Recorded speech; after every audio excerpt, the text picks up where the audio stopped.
Yeah, I gotta go. No, I'm doing a live right now. Yeah, no, sorry. Bye. I'm just kidding.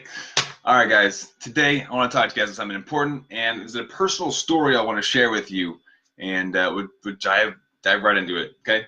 The new program that I have running, Thrive with Diabetes, which there is still time to apply for that. The link is in the comments. I'll just go ahead and add it right now so you can get that going. Um, there is a section called blood sugar obsession versus blood sugar control. And I'm going to do a quick dive into it to make sure you guys kind of get an idea for what it is, because I think the information can be very helpful to you. However, if you want more of a deep dive into it, as well as strategies for how to pull yourself out of the obsession and still maintain control, then that is going to be in the Thrive with Diabetes program. And again, apply for that, and I'll be going over applications and selecting the people who are going to be part of our pilot group. Pilot group is the first group going through, which is really exciting because this will be a lot of personal attention from me, your head coach, and a lot of fun. So I'm going to get right into it. The blood sugar obsession versus control. Can you have one without the other? Let's think about it. Can you obsess over blood sugars and have control over your blood sugars? Absolutely. Absolutely. Reason being is if you're obsessing over something, there's a good chance you're going to find a way to control it. Now, the problem with that is up here. It sits right up here. So when we see the number on our blood sugar glucometer, on our Dexcom, on our Freestyle Libre, on our Eversense CGM, whatever it is, whatever your method of taking blood sugar is, if you're obsessing over that number, you will find a way to make that number better. But will you have peace of mind? Will you be able to live a spontaneous lifestyle? Will you be able to go on adventures and stop thinking about your diabetes and live your life freely and fearlessly? Most likely, no. And I'm going to tell you a little story.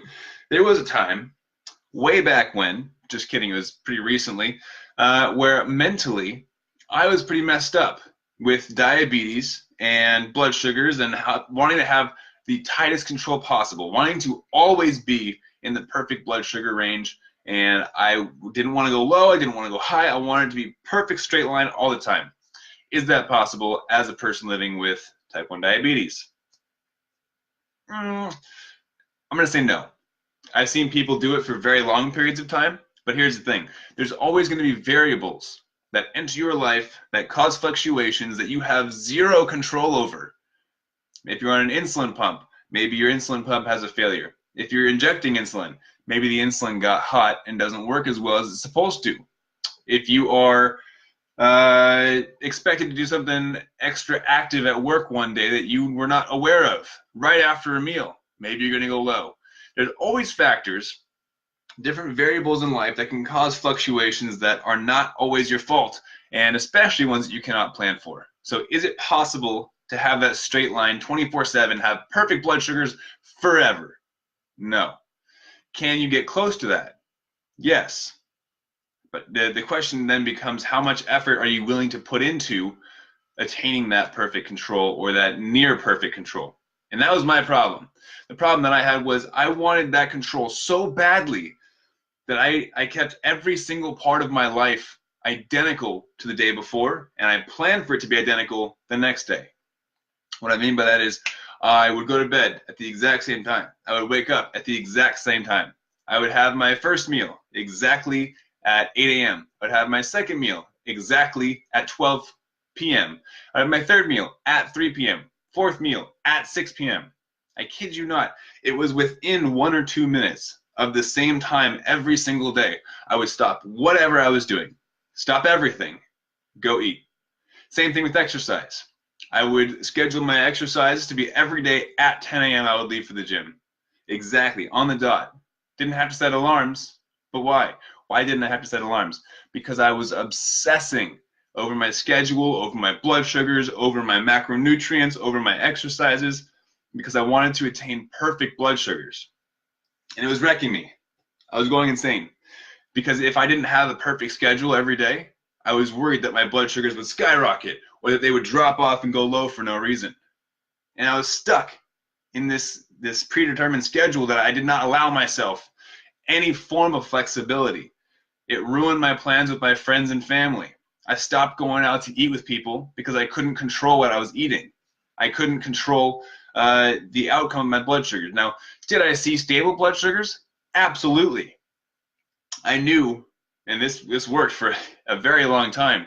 I knew that if I would go to the gym at the exact same time, eat at the same time, sleep at the same time, do all of that, at different points during the day, I knew what my blood sugars would be at 99% of the time. It was kind of awesome. Now, for example, I knew that if I went and ate at 8 a.m., went to the gym at 10 a.m., and I would come back around 11:30, get ready for my lunch, that by the time I sat down for lunch, my blood sugar would be between 110 and 120. I had it dialed in so perfectly that I knew what to expect. But I was not enjoying life. I ate the same foods every day. I had no culinary variety. I had the same types of workouts throughout the week. Monday was this day, Monday was that, or Tuesday was that type of workout. Wednesday rest, Thursday back to the gym. And there was no variety in my life, no spontaneity, no adventure, no fun. I did have super tight control, but what kind of quality of life is that? None. It's not a way to live life. Temporarily, it was eye-opening because I was also using it as an experiment to see how tightly controlled I could control my blood sugars as a result of introducing certain factors into my lifestyle. I knew that if I kept all of my meals the same and switched out my workout from a morning workout to an afternoon workout, I could see how that shifted my blood sugars. That day, the next day, I could see how I felt. And so by only shifting one variable per day, I could kind of take notes and see what was causing what to shift. However, that level of scheduling, that level of, I don't want to say OCD, but that's kind of what it looked like from the outside. I was a robot. And I felt like I needed to do things the same way every single day so that I could maintain those stable blood sugars. And that obsession, while I was able to handle it, would drive most people insane. It's not a great quality of life. I dealt with it because I was so driven to get those perfect blood sugars and to test out these theories that I had for blood sugar control, which I now teach in my programs, Thrive with Diabetes being one of them. I went through that so that I could benefit others. But it wasn't all just to benefit others. It's also because I wanted to control my blood sugars as well, right? We all want that. And so what I want to explain in this video is that you do not have to have obsession to have control. It is possible to have control without obsession. Now, of course, obsession can lead to control, but it's not necessary for control to be present. So what I would recommend is that you live your life. You have fun. You enjoy life. Do not let diabetes get in the way of you enjoying yourself.